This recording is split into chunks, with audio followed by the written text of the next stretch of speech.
Estaremos hablando de trabajo, por eso recibimos a Federico D'Averedes, director nacional de trabajo. Gracias por acompañarnos. ¿Qué tal? Mucho gusto, buenas tardes para toda la audiencia. Alejo, Paula, un gusto estar acá con ustedes. Igualmente. Bueno, estaremos hablando de varios temas de actualidad y vamos a comenzar hablando de los controladores aéreos, porque claro, estamos en una fecha en donde mucha gente está viajando y está pendiente de este conflicto que están teniendo con los operadores controladores aéreos. ¿En qué está esta negociación? Bueno, en el caso de los controladores aéreos, lo que hicimos fue una reunión ya la semana pasada, donde tratamos básicamente del Ministerio de Trabajo juntar a las dos partes en una comunicación que ya estaba un poco cortada o distorsionada para ver si podíamos encontrar algunos caminos de entendimiento. Lo que hicimos básicamente allí fue tratar de generar una buena agenda de trabajo, claramente cuáles eran los puntos que se estaban reivindicando y ver si podíamos encontrar algún camino que nos permitiera salir de esa situación. En ese estudio indudablemente hay algunos temas que son solucionables a corto plazo, otros a mediano y otros a largo. Y bueno, hoy estamos en una situación donde se van a generar un intercambio de documentos a efectos de ver si bueno, en ese ida y vuelta podemos definitivamente encontrar una solución. ¿Pero por ahora están suspendidas las medidas que estaban tomando? Por ahora están suspendidas, nos vamos a volver a reunir, voy a jugar de memoria, pero quizás sea no me acuerdo si el lunes próximo o el fin de esta semana, ya vamos a estar generando una nueva reunión en base a esos documentos que se están intercambiando y bueno, la verdad que esperanzado después de la reunión previa que fue muy buena en el sentido de que realmente se abrieran caminos de comunicación muy sinceros y sensatos, entonces yo creo que le vamos a encontrar alguna solución a estos problemas. Las medidas estaban suspendidas, tengo entendido, hasta el 22 de diciembre. ¿Se va a hacer algo para intentar de que sea antes? Porque en caso de que puedan poner las medidas nuevamente sobre la mesa. Sí, en principio lo de la fecha del 22 no correría en el sentido que estamos negociando por ahora, así que en principio por lo pronto hasta el 26 o 28, sí.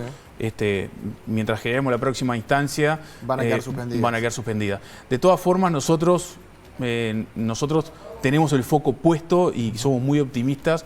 Después de cómo fue la última reunión y cómo se dio en ese diálogo, sí, de poder encontrar definitivamente un camino de entendimiento. ¿Cómo fue o cuál fue la postura en este caso de la DINASIA, el Ministerio de Defensa? Porque hasta ahora se conocía solo la postura de los trabajadores, de los controladores. ¿Cuál fue la postura del Ministerio? Fue una buena reunión. La verdad que la postura del Ministerio de DINASIA fue una postura de claramente tratar de solucionar los problemas, es decir, analizarlos, ver qué se puede resolver, a corto plazo y ver qué es lo que se puede resolver a mediano o a largo plazo, porque la temática era distinta. Entonces, yo creo que hubo una muy buena receptividad, una muy buena reunión y hubo un muy buen intercambio entre las partes, que es lo que a nosotros nos interesa, porque las partes no se tienen que poner de acuerdo con nosotros, se tienen que poner de acuerdo entre ellas, que son las que solucionan el problema. Y eso es lo que más sacamos de esa reunión. Ahí estuvieron autoridades del Ministerio de Defensa y las principales autoridades de la DINASIA, con lo cual también refuerza este espíritu de entendimiento y de diálogo. Bien. Exacto. Te cambio de tema porque bueno, también hay una propuesta de reorganizar a los grupos de trabajo de cara a los consejos de salarios. ¿Cómo es que nace esta inquietud y qué es lo que se va a hacer? A ver, estas son de las cosas que nosotros teníamos, por lo menos en mente cuando íbamos a asumir acá en el Ministerio de Trabajo allá por el 2020. Como todos saben, la pandemia indudablemente, a 10 días de haber asumido, nos puso otras prioridades arriba de la mesa y bueno, y generó que este tipo de decisiones que son de gestión se fuesen postergando en el tiempo. Pero lo cierto es que acá lo que hubo concretamente es una propuesta del Ministerio de Trabajo que tuvo buena receptividad tanto del sector trabajador como del sector empleador, de sentarnos entre las tres partes a revisar cómo están conformados los grupos de los consejos salarios. Es decir, los grupos en general y cómo meternos un poquito adentro de cada grupo, porque adentro de cada grupo hay subgrupos, hay capítulos, hay bandejas que van acomodando el mundo laboral. Y eso es un trabajo que en grandes términos prácticamente que desde el 2005 que se hizo la reorganización de este sistema de los consejos salarios, no se hacía. Y por eso las partes estuvieron de acuerdo. El mundo laboral ha cambiado, la incorporación de las nuevas tecnologías que han venido a modificar en algunos aspectos el mundo laboral también hacen imperioso de que esta revisión de los consejos salarios se tenga que hacer. Y eso es un poco, no venimos a priori con un espíritu refundacional, por decirlo de alguna manera, sino sobre la base de lo que está, generemos un diagnóstico claro para, bueno, para luego elevarlo sí al mundo de los consejos del superior tripartito para que se defina. Para bajarlo a tierra y que la gente lo entienda en su casa. Exacto. Hay un montón de trabajos que han surgido en estos últimos años que de repente no están bien comprendidos dentro del grupo que se le asigna, capaz que vinculados con la tecnología y demás. Entonces lo que se busca es entender realmente en qué grupo colocarlos o generar algún grupo nuevo si llegase a necesitarse. Exacto, simplemente para clarificar, es decir, hoy tenemos todo un mundo de compras vía internet, ¿sí? Que de repente uno compra por internet y lo va a buscar a un local. Que ese local, a veces algunos pueden tener venta al público, otros no. Ese local que no tiene venta al público, ¿dónde lo clasificamos? ¿En una tienda como la venimos concibiendo desde el 2005 hasta acá? ¿O hay que generarle un subgrupo nuevo que atienda esa nueva necesidad? Por ejemplo, ¿no? Claro. Es decir, el tema de Uber, hay una sentencia que declaró que era en estado de dependencia. Bueno, y si se llega a resolver que hay un tema de relación laboral, ahí, ¿dónde van los trabajadores? ¿Dónde van los trabajadores de Uber que hacen trabajo administrativo, por ejemplo? Sí. Es decir, son todas esas cosas que hay que acomodar y hay que ayornar de determinada manera, que obviamente la tecnología nos puso. Y después, en sectores de actividad sectores que de repente bandejas o capítulos que tenían muy pocas empresas, una o dos, y dejaron de funcionar. Es decir, tiene sentido mantener ese capítulo, esa bandeja abierto, hay que clausurarlo. Es decir, ese es el estado, el diagnóstico que necesitamos ahora para tratar de ver cómo reconfiguramos todo eso, ¿no? Y que obviamente se acompase a los tiempos que estamos viviendo. ¿A nivel salarial se ha generado algún tipo de problema por esta distribución actual que hay? Es decir, que dos empresas que estén trabajando de diferente forma tengan problemas de que un funcionario que tiene el mismo cargo en otra empresa gane menos salario. Y ha pasado, esas son cosas que pasan. Es decir, yo voy a poner algunos de los ejemplos que tenemos arriba de la mesa. Es decir, supongamos una empresa de aire acondicionado, que de hecho se clasifican en distintos grupos de actividad. Alguna que hace simplemente instalación de aire acondicionado en obras. Bien, hay un reclamo para que vaya al grupo 9.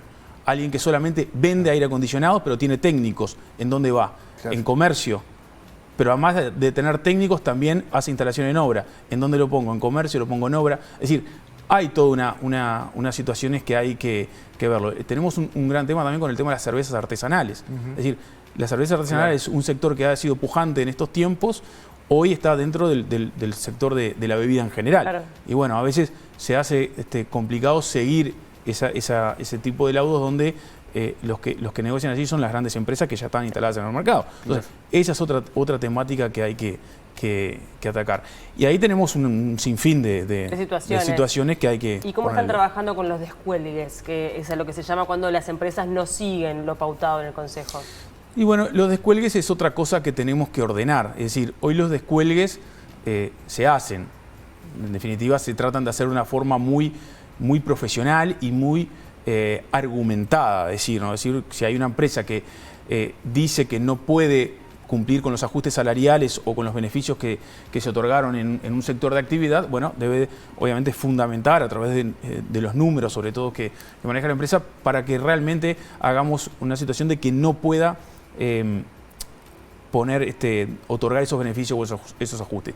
¿Qué es lo que nos pasa con el tema de los descuelgues? Es que no hay un procedimiento establecido, claro, que dé garantía a las partes. Claro. Entonces lo que pretendemos hacer del Ministerio es trabajar sobre un procedimiento que todos tengan claro cuáles son las reglas de juego para el descuelgue. ¿Sí? Y eso es lo que vamos a tratar de procurar ahora en estos tiempos que nos quedan. ¿Y eso con qué sería? ¿Con un proyecto de ley? ¿O cómo lo reglamentaría? Entendemos que no necesitaríamos un proyecto de ley que con una reglamentación del Ministerio de Trabajo ya sería suficiente como para hacerlo. Y en cuanto a la cantidad de empresas que se descuelgan, ¿son la mayoría, la minoría? ¿Tienen algún porcentaje? No, no tenemos los porcentajes, pero las empresas que se descuelgan son muy pocas. Bien. Son muy pocas. Depende el sector de actividad, pero básicamente son muy pocas las empresas que se descuelgan porque, bueno, en definitiva tratamos de buscar los equilibrios siempre en los consejos salarios. Algo que quedó de manifiesto con la llegada de la pandemia fue la informalidad laboral, que muchas veces está presente, sigue presente lamentablemente en nuestro país en diferentes sectores, y también una informalidad que está como un tanto maquillada. ¿no? Donde ahí determina algún tipo de facturación que no llega a ser tal o hay una dependencia que no se reconoce. ¿Cómo es que trabajan en ese aspecto? A ver, la informalidad indudablemente que existe porque hay números de informalidad. También es cierto que la informalidad con el efecto pandemia bajó en el país. Quizás eso pueda estar asociado de que cuando realmente vino la crisis y la pandemia, los trabajadores que estaban en la formalidad obviamente tuvieron algunos beneficios que los que estaban en informalidad no lo tenían, ¿no? Sí, sí. Entre ellos el acceso al seguro. Y esas son cosas que se están trabajando. Se está trabajando en la Dirección Nacional de Empleo a través de la Ley de Promoción del Empleo y por supuesto que también la inspección juega un rol muy importante en este aspecto y obviamente las inspecciones son cosas que no solo no se cortaron durante la pandemia, sino que además se potenciaron las inspecciones para tener un control de muchas cosas, la informalidad, la gente que está en el seguro de paro parcial, que fue una herramienta nueva, es decir, hubo un trabajo muy intenso de parte de la inspección y todo eso hace a que también se controle el tema de la informalidad. Yo te quería preguntar por la conflictividad sindical. Este año fue uno de los mayores del gobierno. Un poco cuál es el balance que hacen desde la dirección y desde el ministerio, obviamente. Nosotros tratamos cuando nos hablamos de conflictividad, tratamos de ver de qué estamos hablando cuando hablamos de conflictividad.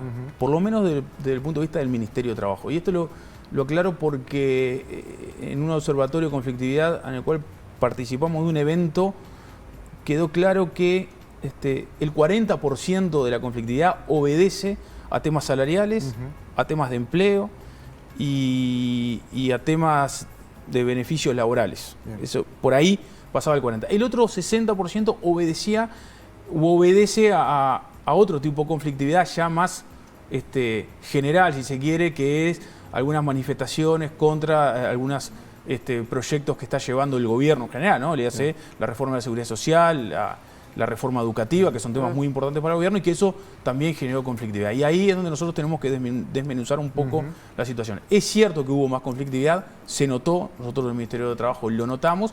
Ahora, cuando nosotros vamos a los casos que realmente podemos tener una incidencia directa en el momento de la resolución del conflicto, nosotros casi siempre encontramos no voy a decir un justificativo, pero sí una causa, que es la causa que nosotros necesitamos para resolver el conflicto. Y ahí nosotros tratamos. También es cierto que el efecto que generó la pandemia de la disminución de la movilidad también generó que la conflictividad laboral no se manifestara. Y eso también es un elemento que también lo tenemos que analizar. ¿Qué esperamos para el año que viene? Y esperamos un año no menos tranquilo que ¿no? Es decir, hay mucha cosa arriba de la mesa, tenemos una ronda grande de consejos salarios donde prácticamente seguramente unos 190 grupos de consejos salarios están negociando, tenemos el convenio de la construcción que hay que negociarlo en abril, es decir, hay una rendición de cuentas a mediados del año que viene, están las grandes reformas que quiere impulsar el gobierno, que van a pasar por trámites parlamentarios, es decir, hay mucha cosa. Nosotros trataremos de ir caso a caso resolviéndolo de la mejor manera para todos. Y perdón, Paula, en ese 40% en el que el Ministerio sí tuvo incidencia, ¿en qué porcentaje se pudo resolver y en qué porcentaje no?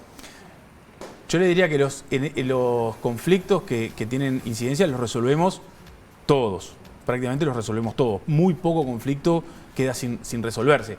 En el corto tiempo, en el mediano o en el largo tiempo, el conflicto siempre se termina de resolver. Lo que a nosotros nos interesa es que la resolución del conflicto sea una resolución de calidad, que no quede daño entre las partes y que sea beneficioso para las dos partes sin tratar de imponerle nada a nadie. Esa es sobre lo que trabajamos mucho adentro del Ministerio del Trabajo y es lo que nos interesa a nosotros, que ambas partes queden satisfechas con el acuerdo que se pueda hacer. Bien, cuando hablamos de sectores que estén afectados a nivel laboral, uno piensa en el turismo, que todavía no llegó a recuperarse 100% a los números prepandemia, y también en el comercio que está en frontera con Argentina por la diferencia cambiaria. ¿Qué medidas están tomando para estos sectores y cómo se está trabajando con ellos?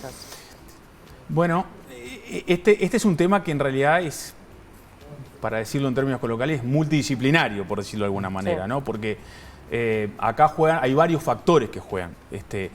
Es más, creo que lo que atañe al Ministerio de Trabajo es casi que el efecto o las consecuencias de lo que pasa por la diferencia cambiaria, por el tema de las importaciones, o sea, de cómo se pasa por las fronteras. Es decir, y no solo con Argentina, también tenemos con Brasil, allí hay un tema también complejo con el tema de los free shop, el tipo de cambio, es decir, la inflación de un lado, la inflación del otro, todo eso juega en el diario vivir de los uruguayos de la frontera y en el comercio. Es decir, el diario vivir de los uruguayos, que hace que la diferencia de precios estimule a muchos uruguayos a cruzar la frontera y todo lo que se compra allá se deja de comprar acá. Esa es la realidad de la cosa. Y el efecto de todo eso es que empiezan a generarse temas de desempleo en el litoral, sobre todo, y en la frontera seca con Brasil. Así que nosotros estamos en eso. Yo sé que hay herramientas, porque sí hubo reuniones donde participé, donde entre otras cosas participó el Ministerio de Industria, el Ministerio de Economía, en donde hay algunos beneficios tributarios, algunas cosas más que se van a implementar, y nosotros estaremos atentos del Ministerio de Trabajo para manejar las herramientas que tenemos, como puede ser, entre otras cosas, el seguro de paro. Así que bueno, estamos trabajando en todos esos temas. Hablaste de las 190 mesas para el año que viene, 2023. Está sobre la mesa la recuperación salarial. ¿Cuál va a ser la pauta, la postura del gobierno y del Ministerio de Trabajo en sí? Bueno, ¿cuál va a ser la pauta? Ojalá yo la supiera. Lo que sí, nosotros indudablemente vamos a conversar con el Ministerio de Economía, está el compromiso de la recuperación salarial. Claro. Lo que sí hay que tener claro es que tenemos distintos grupos, por decirlo de manera, ¿no? Algunos grupos que se saltearon el periodo puente, que fue donde se estableció la pérdida salarial y no tuvieron pérdida. Hay otros que perdieron la gran mayoría, el 4 y pico %, y dentro de ese grupo hay muchos que ya la establecieron, la recuperación. Y ya ese grupo queda como fuera de la discusión de la recuperación, a eso me refiero. Sí. Y hay otro grupo que recuperó lo que planteó las pautas, ¿no? Es el 1,6%, y nos queda recuperar el otro tanto por ciento para llegar al 4,5%. Sí. Y eso es lo que hay que poner arriba de la mesa, atento a una cantidad de cosas, ¿no? Variables. Está la variable tiempo, cuál es el plazo del convenio, está el tema de la inflación, el tema de los correctivos y el tema de la recuperación. Sí. Y ahí es donde tenemos que ensamblar bien las piezas para buscar la mejor cadencia para que se logre esa recuperación y no se afecte el tema del empleo, que es un tema que nos preocupa. Pero va a ser más intenso en este año, en este 2023, ese aumento que se busca, imagino, porque ya han pasado casi 3 años y un poco los sectores estaban esperando a ese aumento. ¿Este año va a ser el año, digamos, del aumento? El aumento, cuando nos referimos a aumento, nosotros estamos, es decir, el compromiso está en la recuperación. Sí. Y la recuperación... ¿Es este año el de la recuperación? Va a estar planteado en las próximas pautas salariales, que se negocian a partir, son 190 grupos, a partir vencen todos el 30 de junio, a partir del 1 de julio empieza la negociación con estas nuevas pautas. Y en esas nuevas pautas tiene que estar reflejada la recuperación de ese 4 y pico % que se perdió, menos lo que ya se recuperó en esta ronda pasada. No hablamos del sector turístico, preguntarte cómo está este sector de cara a una temporada obviamente de verano, donde al parecer, si bien hay pequeños brotes de COVID en la región, no se van a tomar nuevas medidas restrictivas. ¿Cómo está el sector? Esperemos que no. Este realmente fue un sector que sufrió mucho la pandemia. De hecho, recuerdo que incluso la temporada pasada, ya por el mes de enero, surge un nuevo brote de segunda quincena de COVID, la segunda quincena, y eso generó algo que más o menos se venía acomodando, que de vuelta volviera a retroceder en cuanto al nivel de actividad. Esperemos que este año, y sin perjuicio de la situación que tenemos en Argentina, económica, que incide directamente... La diferencia cambiaria también afecta muchísimo. La diferencia cambiaria, algunas medidas sobre las tarjetas de crédito que tomó el gobierno argentino, es decir, eso influye mucho, pero bueno, esperemos que desde el punto de vista sanitario, empujado por el turismo interno y algunos argentinos y sobre todo turistas extra región que puedan llegar a venir, realmente empuje a este sector, que nosotros lo que tenemos arriba de la mesa es optimismo puro de que el sector se pueda recuperar. Esperemos que a niveles prepandemia, pero bueno, veremos cómo se da la temporada. Federico, a mí me queda la última, y ya que estamos hablando de verano, tarjetas de crédito. El departamento de Maldonado se ha dado en los últimos años de que algunos estacioneros no dan la posibilidad de pagar con tarjetas de crédito, una medida ante impuestos que se le ponen por parte de los bancos. En este verano ya han habido algún tipo de manifestación en ese sentido. ¿Desde el Ministerio se va a hacer algo para prevenir cualquier situación? Ojalá nos permitieran hacer una mediación en ese tema, pero está fuera del mundo de las relaciones laborales y con lo cual nosotros no tenemos competencia. No llegan ahí. Pero indudablemente que, digo, a priori, hoy las tarjetas de crédito, la de débito, cosas que están tan naturalizadas en las personas que puede llegar a generar algún tipo de complicación. Pero bueno, supongo que los empresarios tendrán sus argumentos de fondo que los tendrán que laudar quizás con el Ministerio de Economía o con Turismo. Claro. Federico, muchas gracias por estos minutos en el Living. Un gusto recibirte. Con mucho gusto y a las órdenes.